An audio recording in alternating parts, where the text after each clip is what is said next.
During the final match of round 1 in the Underground Death Tournament, Rekka was overwhelmed by Kukai's formidable power. While pummeling Rekka with blow after punishing blow, Kukai taught him what it means to risk one's life in battle.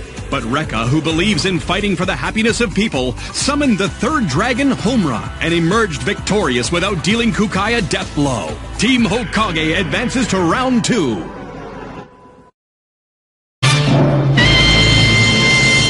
Hiyaw ng halimaw na sundalo. Wala sila sa Grabe!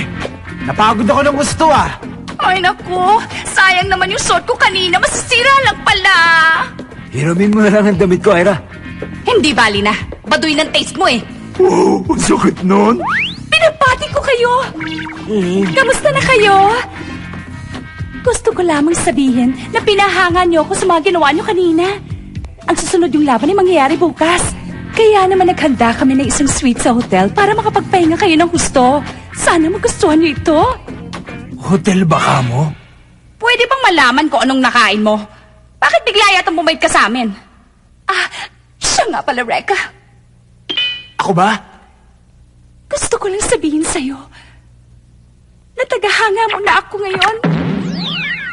Ay, Sensor! Naku, ano ba ito? Opisyal nga pala ako sa palagsang ito. Pero... Okay lang yun. Wala namang batas na nababawal sa'yo humanga sa ibang tao, di ba?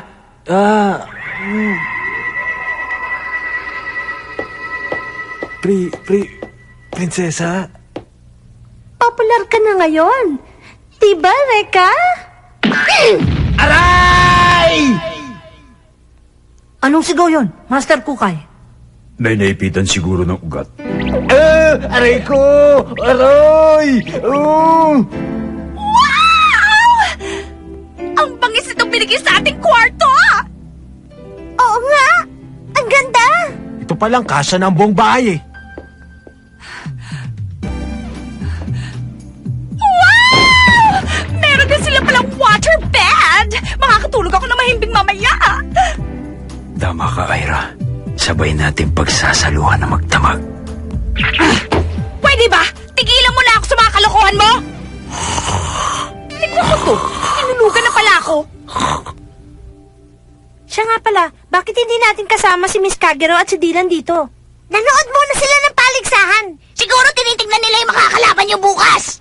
Alam nyo, meron lang sana akong gustong itanong sa inyo Nakakagalaw ka dahil sa katakugutsu ni Lola, hindi ba? Siyempre naman mapagkakamalan ba akong alaga niyong hayop? Pero puro bulak ang laman ko. Bakit parang istambay ka sa kanto kung magsalita? Samantalang si Lola naman pinong-pino. Oo nga no, bakit kaya? Ha? Ay naku, sa sobrang pagod nakatulog din sila.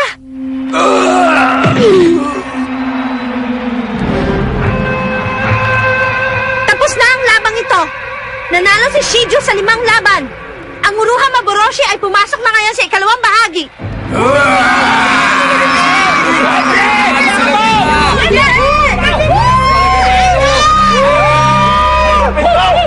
Ang pangkat ng Uruha Maboroshi ang susunod niyong makakalaban bukas. 5 ang kanyang panalo. Shiju, tama na yan! Sabi nang tapos na ang laban Ano bang gusto mo patunayan? Tama na yan, Shiju. Hindi niya sinasadya na takutin ka. Kailangan lamang niyang ilabas ang kanyang natatagong karahasan. Kaya minsan na ipapakita niya ang kanyang kabangisan. Anong klaseng nilalang yun? Mukhang malayong naging taong isang yun Ito ang una sa mga kasamahan ni Kurei, ang Uruha.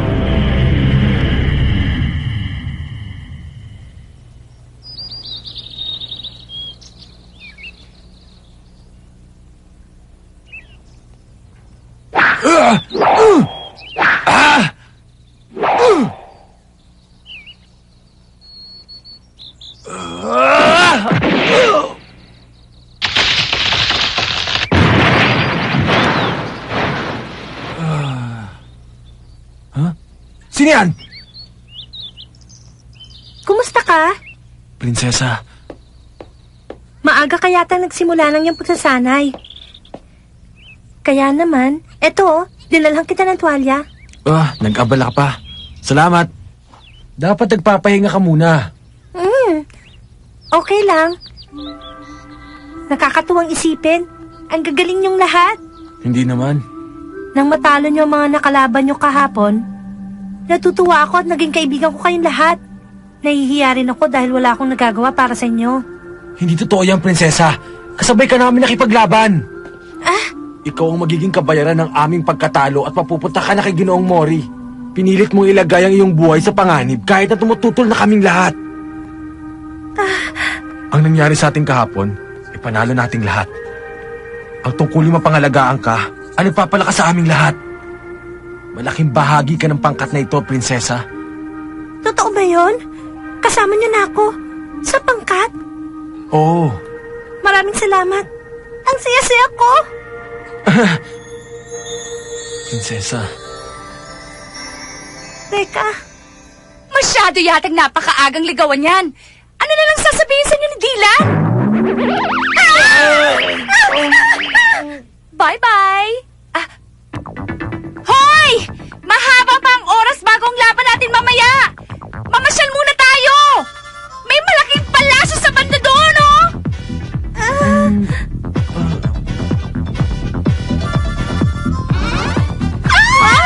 ang laki ng palasyo. Oo nga! Ang ganda! Ang bangis! Ganda ng palasyong ito. Baka bahay ni Augustus Mori? O sige, wala naman nagbabawal sa ating mamasyal dyan sa loob. Teka, sandali. Hindi ba parang date na rin ito? Hello? Nakalimutan niyo na yata ako. O sige, tatawagin na lang natin itong double date. Max! Sinong may sabi sa'yo na sundan mo kami dito, ha? Asar naman. Sige na nga! Huh? Kayo na lang dalawa mamasyal. Gusto ko pa rin kasi makapagsanay eh. Basta huwag kayong gagawa ng milagro, ha? Si Iron naman! Sige, ah. Tara na, pumasok na tayo. Prinsesa. Oo. Ano ka ba naman, Lyra? Bakit ba ayaw mo makipag-double date sa akin? Sumama ka muna sa akin para magsanay. May tao. Nakatingin. Sa atin. Sino nakatingin? Kilala mo?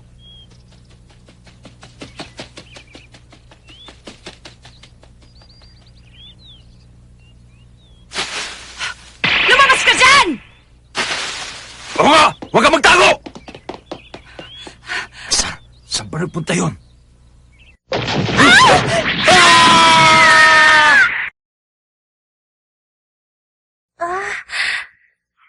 Dito mawawala ang init ng ulo mo.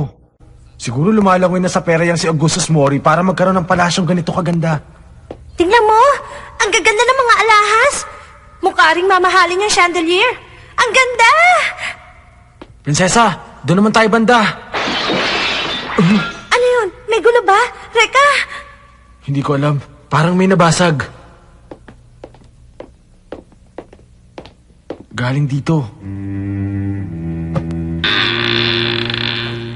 Ano to? May na ako nakakita ng ganito. Kakaiba talaga ang mga itsura nila, hindi ba? Ano ba mga yan? Tingnan mo, Reka! May mga nakasulat na pangalan sa bawat tangke. Tingnan natin. Genjuro? Ano to? Ano to? Breach ang nakasulat dyan. Sino ka?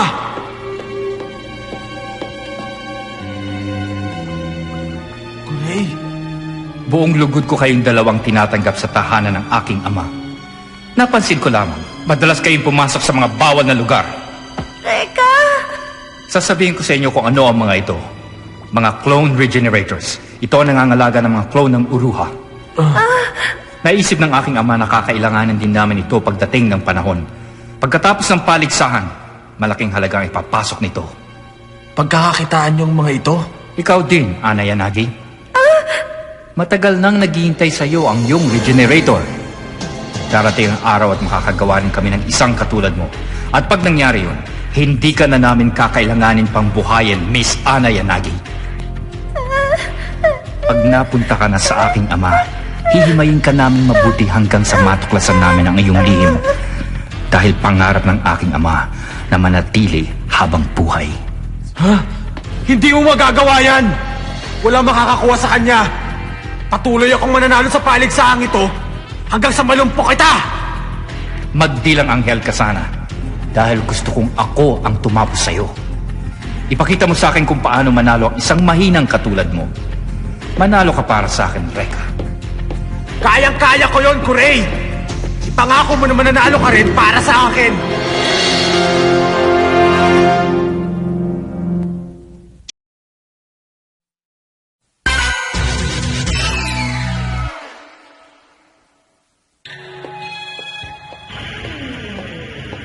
Master Kure, the mission was successful. We've captured 2 members of Team Hokage. Excellent. Everything's going according to my plan. Oras na para sa laban ng Block A. Ikalawang bahagi. Hokage laban sa Uruha Maboroshi. Ano? Wala pa rin dito hanggang ngayon sino Max at Aira? Hindi pa rin sila bumabalik mula nang naghiwalay tayo kanina. Ito ang Saturn's Ring at saka Fuji nasa kwarto pa nila. Nakakasar naman. Malapit na magsimula ang laban eh. Hinanap ko na. Wala sila. Wala sa hotel o sa dressing room. Palagay ko umuwi na sila dahil sa takot. Baliw ka talaga. Kasama pa rin sila sa pangkat. Kaya hindi nila gagawin ang sinasabi mo. Pero bakit hanggang ngayon wala pa rin si Max at Aira? Basta ang alam ko, darating sila tapos!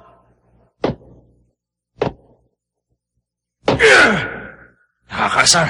Hindi ko man lang mabasag. Kasi naman hindi ko nadala ang aking mahiwagas ang data. Anong gagawin natin? Naiiwan ko rin ang aking Fujin sa hotel. Malapit na magsimula ang paligsahan. Asar talaga. Baka naman meron lang tayong switch na dapat pindutin para makaalis tayo dito. Ayun! Sabi ko na meron switch dito eh. Parang wala naman ako nakitang switch dyan kanina. Wala akong pakialam. Sigurado ito na yun. Makakaalis na tayo ngayon sa impyernong lugar na ito. Ah! Teka, Max! Sandali lang! Ano? Ha? Ha? Ano yun? May paparating! Masama! Ang kutok ko sa mangyayari! Tubig! Sabi ko na nga ba? Kasalanan mo lahat to, Max! Paano kung mapuno ng tubig ang balon na to? Huwag na huwag mo sasabihin yan! Saklano! Tulungan niyo kami! Ngayon, magsisimula ng laban sa Block A, ikalawang bahagi. Sa pangkat ng Uruha Maboroshi, nandito si Shiju.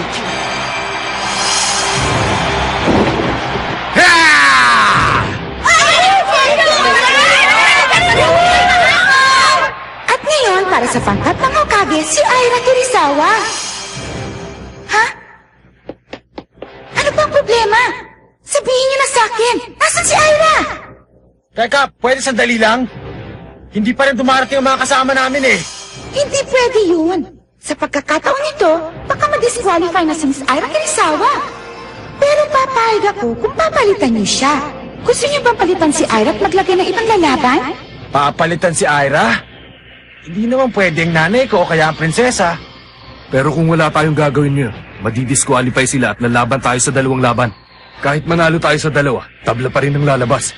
Lagot na tayo ngayon. Tama ka! Alam mo, Kondo? Bahala ka na. Ay! Ayoko pa maging masahay! Lola, hindi siya ang kailangan ko. Hindi ko sila kaya! Ayoko! Pero Reka, Asar? Ano bang gagawin ko? Bueno, ayon sa batas ng paligsahan nito, si Aira Kirisawa ay Tumahimik ka muna! Ha? Naku naman! Hindi na ako makatisi kaya tutulong na ako! Ha? Ano naman yan? Ang Kugan Anki! Ibig sabihin, Pag natalo ang Hokage, malalagay sa panganib ang buhay ni Ate Ana, hindi ba? Ha! Kung kanon, hindi ako makakapahid na mangyari yun, Kuya Reka. Si Lorcan! Lorcan, Pwede ko naman kayong tulungan kung papayag kayo. Sa wakas at lumabas na din siya. Binabati kita, Master Kure, dahil ito ang iyong plinano, hindi ba? Ang pagbiyag sa ilang kasapi ng Hokage ang nagtulak sa kanya para magpakita sa atin. Ang paligsahang Urabuto Satsujin ang tatapos sa mga katulad niya. Magbabayad siya sa akin ng mahal. Lorcan, bakit kailangan mo pa magpakita at ilagay ang sarili mo sa panganib? Oops! Relax lang, Ate Ana. Ngayon, nandito na ako. Sigurado may panalo ng Hokage team sa round na to, kaya... Peace! Yeah! Tumigil ka na dyan! Bakit ba? Ano pang masama sa sinabi ko? Akala mo maniniwala kami sa'yo? Pagkatapos ng ginawa mo sa aking prinsesa at kay Mr. Suko? Kinidnap niyo ni Gideon si Ana at si Mr. Suko. At hindi lang yan, dinaya niyo pa kami ng malapit na kaming manalo. Sa palagay mo ba, makikipagkaibigan pa ako at magtitiwala sa isang alagad lang ni Kurei? Huwag ka nang masyado maramdamin. Matagal nang nangyari yun eh. Tagkusa na nga akong tumulong eh, tapos tatanggihan mo pa. Tama siya, Reka. Maaaring naging kalaban nga natin siya, pero nakaraan na yon.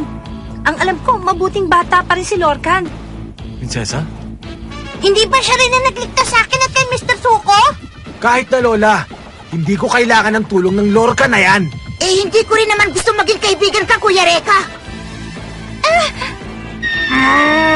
Gusto ko lang magkaroon ng pagkakataong magprotektahan si Ate Ana. At saka matagal na kami naghiwalay ng landas ni Kurei. O sige, pero babantay ako mabuti ang laban mo. Ha? Pwede na ako sumali sa pangkat nyo? Ayos! Si Lorcan talaga? Akala mo ba maswerte ka? Tanggalin mo yung kami mo sa akin, prinsesa! Umalis ka dyan! Hello, Kuya Dylan Mikagami. Kamusta ka na? Personal kong nakita kung paano kang makipaglaban sa iyong kaaway. Aaminin ko na meron ka ring ibubuga. Baliwala rin sa akin kung tutulong ka sa aming pangkat. Pero, huwag mo na uling yayakapin si Ana. Narinig ko ba yun, Ref? Papalitan na namin ngayon ang kasama namin lalaban kay Shiju. Oo, narinig ko na. Para sa Hokage team, papalitan ni Lorcan Kogane si Aira Kirisawa sa unang laban ng ikalawang bahagi. Pinapakilala ko sa inyo ngayon para sa pangkat ng Uruha Maboroshi si Shiju laban sa pangkat ng Hokage na si Lorcan Kogane. Iba talaga kung magbiro ang tadhana. Sabihin mo nga sa akin, Lorcan, ano ba ang pakiramdam ngayong makakalaban mo na ang mga dati mong kakampi sa paliksahang ito? Ngayon ay makikilala mo na ang aking alagang si Shiju. Matagal ko na siyang kilala. Hindi ko nga lang siya namukha nung una, pero siguradong binago mo ng itsura niya. Sorry pero kailangan kong paamuin ang alaga mo. Unang laban! Simulan na!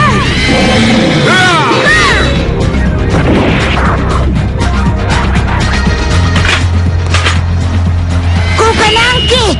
Ika-apat na dilim! Nitasuki!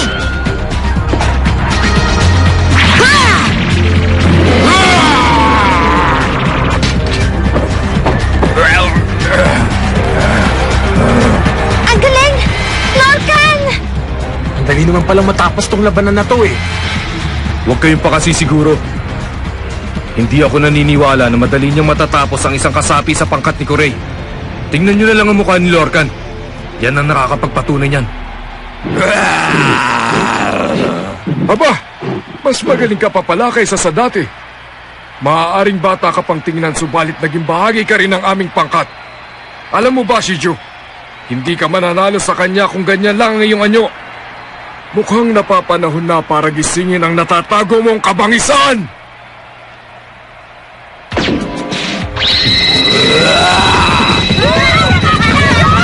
Wow!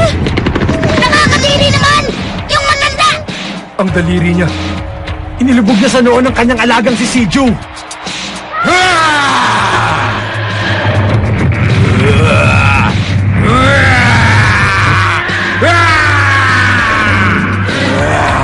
Ang halimaw, nagbagong anyo. May ginawa sa kanya. Ang matandang yun. Sa kamay ni Genjuro, nagbago ang kanyang alagang si Shiju upang mapatayan ang kakayahan ni Lorcan. Samantala, sina Max at Aira naman ay nakakulong pa rin sa ilalim ng balon. Sa simula ng unang laban sa ikalawang bahagi ng paligsahang Urabato Satsugen, may pag-asa pa kayang manalo ang buong Hokage team?